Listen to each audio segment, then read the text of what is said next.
Hello, my name is Jennifer Dixon with Thrive Yoga and Wellness, and today we're going to be talking about a nice, easy seated position called Paschimottanasana in yoga, or seated forward fold. Now, remember, go to your edge, and this is just a practice, so if you can't express the pose the same way that I do, that's okay. Keep coming back, and I promise you over time your muscles and your body will change.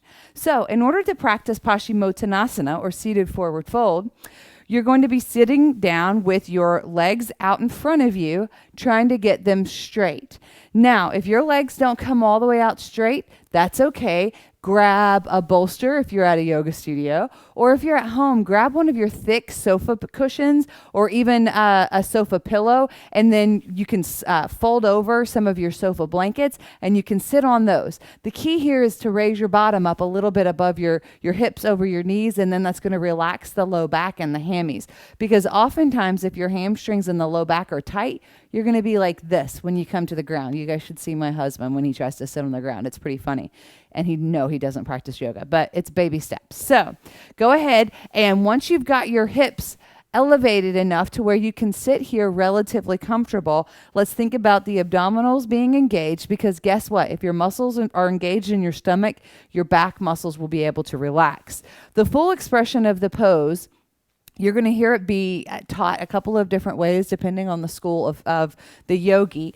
I've come from an Ashtanga Yoga lineage. My teacher's Manju Joyce, and he teaches a more rounded back in this posture. So rather than you have craning your neck forward, you're going to round yourself forward and then reach for the feet. Now, you may or may not be able to touch the feet. That's okay. If you can't, maybe you're grabbing your shins. Maybe you're just hanging out up here, hoping and praying that these hamstrings and the low back will open up, which they will over time. Keep practicing.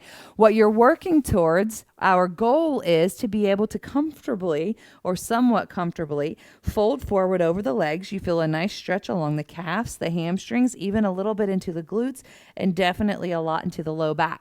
Now, what I see a lot of times is people bringing their elbows down. That's okay. People holding out wide. That's not ideal for me, at least, because it kind of bothers my shoulders. But the benefit of holding them out a little bit is that it helps you to pull your shoulders down and away from the ears and pull your shoulder blades together, which helps to emphasize or intensify the stretch.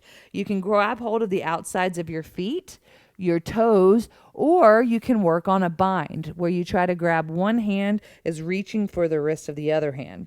Maybe you're feeling super froggy and your forehead rests into your shins. What's not great for the neck is to be looking forward, trying to be having your head up. If you notice my spine is at a really sharp angle. That's not an awesome idea. So always try to think your spine is one long line of energy. Your cervical is included in that. So if you're looking at your toes, you're looking up through your eyebrows. It's not your head that's up. Trust me, I've spent years looking up like this, and I couldn't understand why my neck always hurt. As soon as I let go of that need to look at my toes and was okay looking down, a lot of my chronic neck issues just went away, just because I wasn't straining my neck to look forward. Again, you might not be able to have your legs straight. So even if you experience this posture with your legs bent, that's okay too.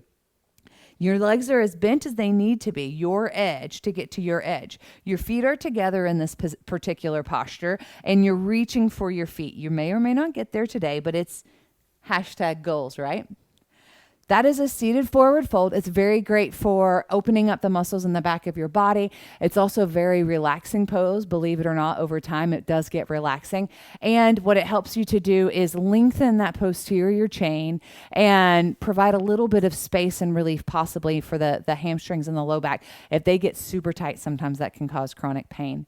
Again, my name is Jennifer Dixon with Thrive Yoga and Wellness. If you liked this video, be sure to like and subscribe to our channel. And don't forget, we have an awesome online community, Thrive Online. It's at thriveyogaandwellness.com/thrive-online. If you would like to practice your yoga with me and all of the teachers here at Thrive Yoga and Wellness, we have an awesome online community where you can practice with us live. You can actually do virtual and interactive practices as well. It's really cool. I can't wait to see you again soon. Take care. Bye-bye.